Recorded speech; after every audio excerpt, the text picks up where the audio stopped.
y'all, welcome and welcome back. Whoa, I have tried to film this like 6 times now. Whatever happens in this one happens, and we're just gonna deal with it. Small backstory on why you're not in the like cutesy background that I made for you guys. It's hot as heck upstairs. I'm assuming the weather didn't get the memo that Halloween starts tomorrow because it feels like we're still in the ass crack of summer. So we are downstairs where it's nice and cool, and you guys have to look at my couch. I apologize. But hopefully weather will get the memo soon and we can move back up to the nice background. I don't know if I said this, but I'm here to read your stories that you sent to me today.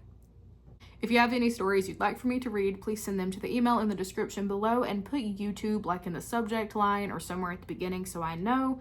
And let's get into it. This has been a constant thing since I was 6. I'm now 16. Ghosts and cryptids have always been an interest to my family and myself. We've explored haunted hotels and grave sites just to see what we could pick up. After one of our trips when I was around 10, I saw a figure standing in my closet. I was already scared of what lurks in the dark, and I was terrified.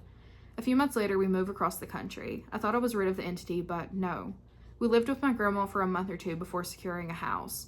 One day she told me that her lights kept turning off and on in the middle of the night, and things kept falling off of tables, cabinet doors swinging open, the whole lot. She also mentioned that it only started happening when I started staying there. The rest of the time there, I was overly aware of what happened in the depths of the night. The lamp in my bedroom would turn on, the closet doors would rattle, and my blankets would get tugged on. When we moved into our first house, everything was calm for the first year, I would say. Nothing strange was happening. I felt like a weight was lifted off of my shoulders. Until one night, I saw a figure in my closet at around 3 in the morning. I shook it off, thinking it was my imagination, and went back to sleep. The next day, I was with my mom, and we saw a lady walk through traffic, and already we were like, what is she doing? But across the street, there was a hill that we drove past, and she was gone. It was a pretty empty plot of land, so we assumed we would see her. Things kept happening the next few weeks, but nothing significant. I was getting ready for a dance convention, and a box flew off the closet and hit me. I never opened that part of the closet again. After that, I would wake up with random bruises and scratches all over me. We moved again after that, and now I've lived in this house for 3 years, and I've just started to see this thing in the corner of my room glaring at me when I sleep. I've come to believe that it's a man. He wears a top hat and is extremely tall. Since then, I've came into contact with a numerologist, and I found my life number is 6, representing the balance between the physical and spiritual realms. My mother and I have the same number, which explains why she's the only one that believes me. Thank you for reading. I think you're seeing the Hat Man. That last description sounds like the Hat Man. He's probably there to watch over you and take care of you, so that's good. That's a good sign. All right, next story. I live in southern West Virginia and live near a national park, which means there's Park Service hunting land. Of course, around here, the things in the woods were never outright discussed, but my father always spoke about things that couldn't be explained in the woods, so I was aware. This particular time, me and my dad were sitting in the woods when it was just daylight, and I was around 8. Of course, in the woods, everything that moves is louder, like squirrels sounded bigger than they are, and I heard something that sounded like a squirrel, so of course I looked. When I looked over the ridge into the tree line, I see something around 8 feet tall, all black, but there was also a coyote, a lone coyote, which is odd. Of course, after watching the coyote and the black figure for a bit, my dad notices that I'm looking at something which he couldn't see or hear. He's hard of hearing after working in the deep mines several decades. When he asked, all I said was that I'd seen a squirrel. Several hours later, we come off the mountain and we're unloading our hunting stuff. As I'm putting our clothes up, he turns to me and says that thing had been seen by most of my family. My dad, his brothers, uncles, and even my great-grandfather. He told me that it had scared all of them, which is why, minus my dad, stopped hunting on that mountain. Since then, we've never seen it again. Next story. I lived in the same home from newborn to 9 years old. Although I don't remember actually seeing anything, I do remember the fear I felt every day of living in that house. Although what I've been told, I'm an adult, it's highly unlikely that I never saw anything, and indeed my fear was valid. More on that later.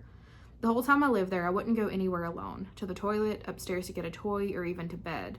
I felt sorry for my older sister who couldn't have sleepovers, as I had to have her with me to be able to sleep. The creepy thing is my mom tells me that the day we moved houses, that changed. I was able to walk around the house and sleep on my own from day one. A few stories that I've been told by my sister and mom since moving. My sister often talks about how I'd be playing with my dolls but having a conversation with someone. She says it's obvious that I was talking to someone and not just talking in the game that I'd made up. Every time I was asked who I was talking to, I'd always look in front of me as if I was asking for permission to tell, but my reply would always be the same. No one. My eldest sister woke up one morning in her bed like normal, but when she woke up, she was covered in pieces of plain white paper layered out very neatly over her entire body. She also recalls me talking about a little girl I'd play with called Elsie. My sister reports seeing an old woman on the landing, and apparently I also saw the same woman. We both drew pictures of her, and they were pretty similar considering how immature my childhood artwork was. My sister was very afraid of the old woman and says I was too. My mom went to sleep one night as normal. She had a big old-fashioned 90s glass ashtray on her bedside table. If you know what I'm talking about, you will know they are very heavy. I do. She was awoken by it flying off of her bedside table and smashing into the wall opposite. My eldest sister was watching TV in our living room late one night while the rest of us were sleeping. We had a big back TV in the corner of the room and a glass coffee table in the middle of the room and the front sofa. My mom had a photo of my aunt who had passed a few years prior on the top TV. My sister swears that she saw the photo float from the TV and land on the coffee table gently. Skip forward to now. I'm 28 years old with my own family, and someone I know lives in that house. I was offered to come in and have a look around as it was my childhood home. I didn't even have to think about it. No thank you. Just the thought of stepping over that threshold gave me a horrible feeling. The old one, it's so eerie that you guys drew the same thing. That's really unnerving. All right, let's read one more story. And this person sent a couple of stories, and this is the first one. I was living in Rochester, home of the Mayo Medical Center, in an apartment that bordered a heavily wooded creek. On the first side of this creek was a nature dog park. To the left, looking at the trees would eventually take you to that park, and to the right led to a bridge that the creek went over, followed by an empty field. Well, this apartment building was full of bad energy. People would hear knocking on their windows on the first floor, but no one would be there. They'd wake up with scratches on their arms and legs. One of my roommates would act like he was crazy, talking about riding the lightning and yelling randomly in people's faces. He would give people creepy glares, and the Joker-esque grin was nightmare fuel. But then when he would leave for a few days to go see his family, he would come back and seem normal. This would last until he would go upstairs and enter his room, at which point the same level of crazy would return. I actually looked up at his room one night while he was gone, and my friend and I both saw something shadowy standing at his window with the curtain pulled back, just staring out at us. Second story.